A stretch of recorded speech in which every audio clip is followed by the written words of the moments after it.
Okay, we're back here in Rabbi Tatz's Sefer on Bechira, on free will, and we started the chapter the last time, which is free will in others, and we're asking a very penetrating question: does my free will affect you?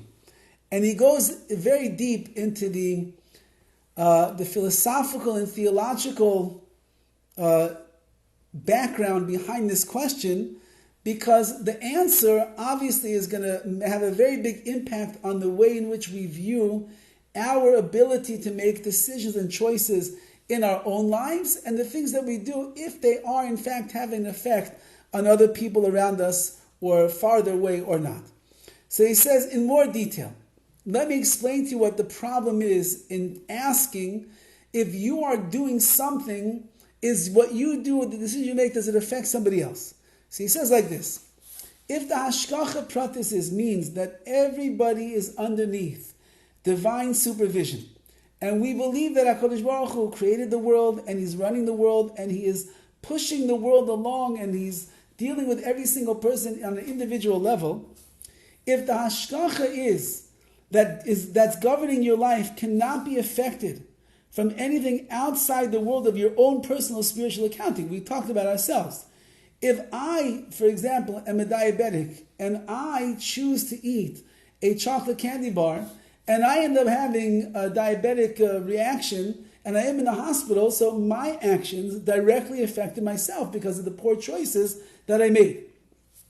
So, or spiritual accountings that a person makes. I was not careful in this particular mitzvah and I end up seeing some kind of backlash ends up coming to me. So that's me. I can affect myself. I agree with that. But if all of hashgacha, meaning all the way that HaKadosh Baruch Hu deals with me, is based upon my actions, so then how can anyone ever really affect you in a real way? Let's say, for example, that there's no divine decree mandating that a person die at a particular time. Let's say that. How could an assassin kill that person at that time? If there's no decree right now that on Wednesday, March 22nd, at whatever it is in the afternoon, that Pliny is supposed to get killed, there is no such decree. So then how could somebody come along and end up killing that person? He's acting outside the realm of what HaKadosh Baruch Hu decided for that person. Surely one cannot cause harm to another when that harm is not deserved, if it's not decreed from above, meaning nothing, we believe like this, nothing will happen to me in my life unless HaKadosh Baruch Hu decrees that it's going to happen. Nobody can hurt me unless Hashem decrees that it's going to happen. So if it wasn't decreed upon me, such a thing should happen. So the fact that this guy was driving out of control, or whatever the story is, how could it be that he's able to do it if Hashem didn't decree that it's supposed to take place? But if that's true, then a necessary consequence would be that no one ever affects anybody else at all. Or, more accurately says Rav Tatz, that any effect that one person has on another must be nothing more than what would have happened anyway.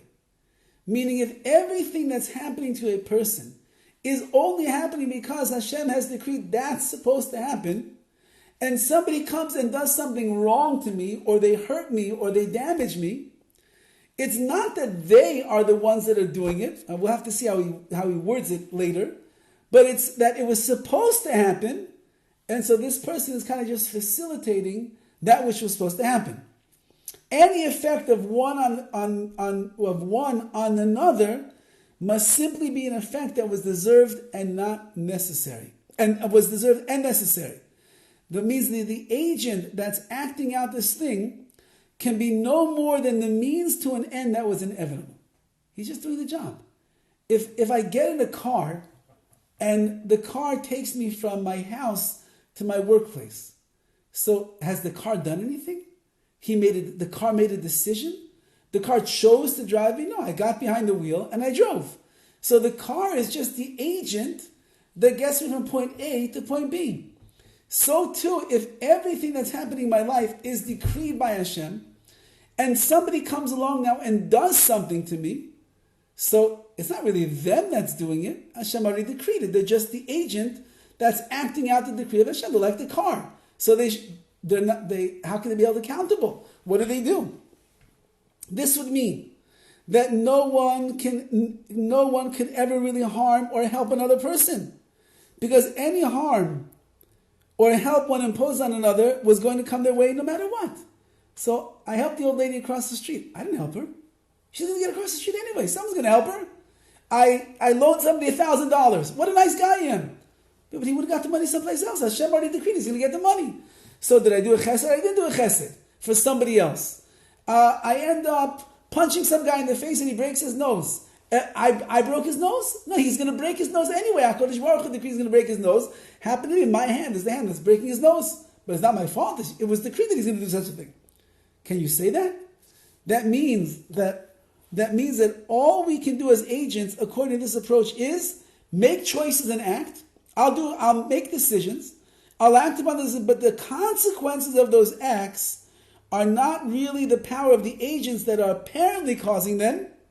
Although one may impinge on another for better or for worse, the effects thus generated would have happened anyway. Saying a fascinating thing over here. If I hurt somebody else, well, Hashem already determined that they're going to get hurt. If I break somebody's bone, Hashem already determined they're going to break their bone.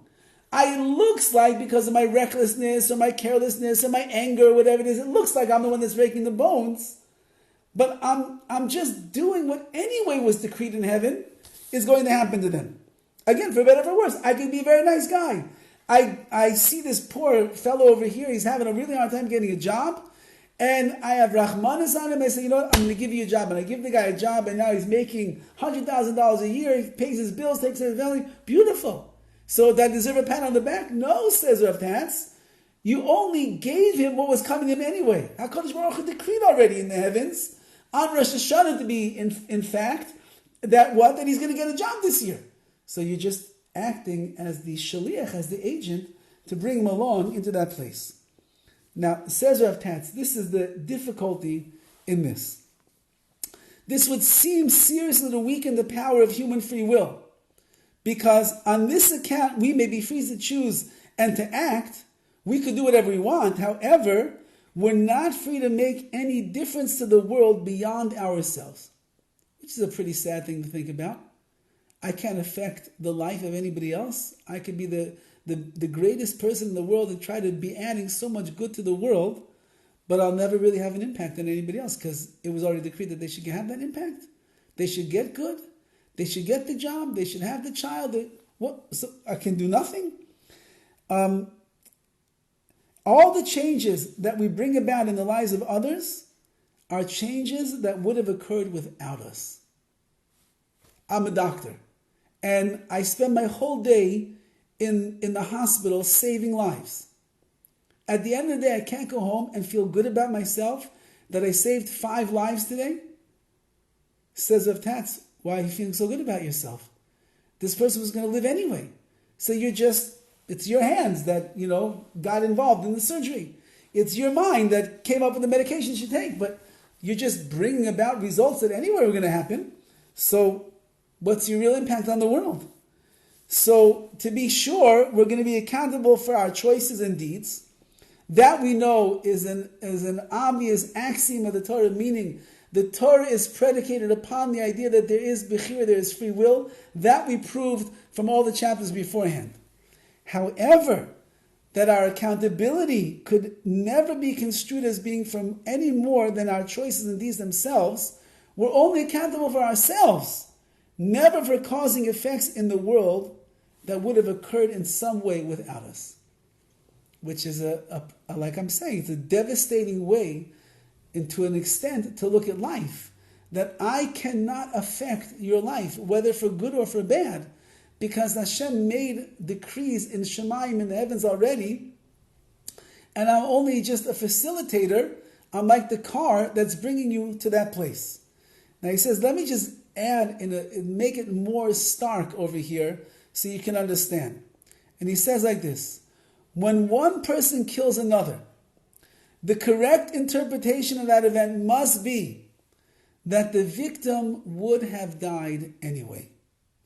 The murderer will be held accountable, of course, meaning his actions are what brought about the death. He shouldn't have pulled the trigger. He shouldn't have drowned the person. He shouldn't have broken his head. He shouldn't have done all these things.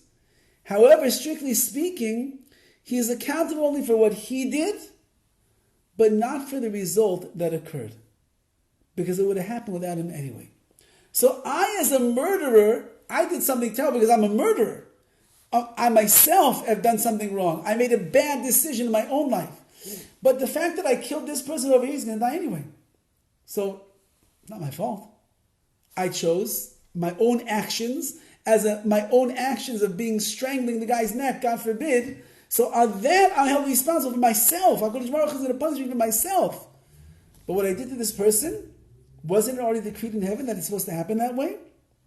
Now, just one caveat over here, so we shouldn't walk away feeling too bad today. And he says, it's not to say that we have no effect in the world.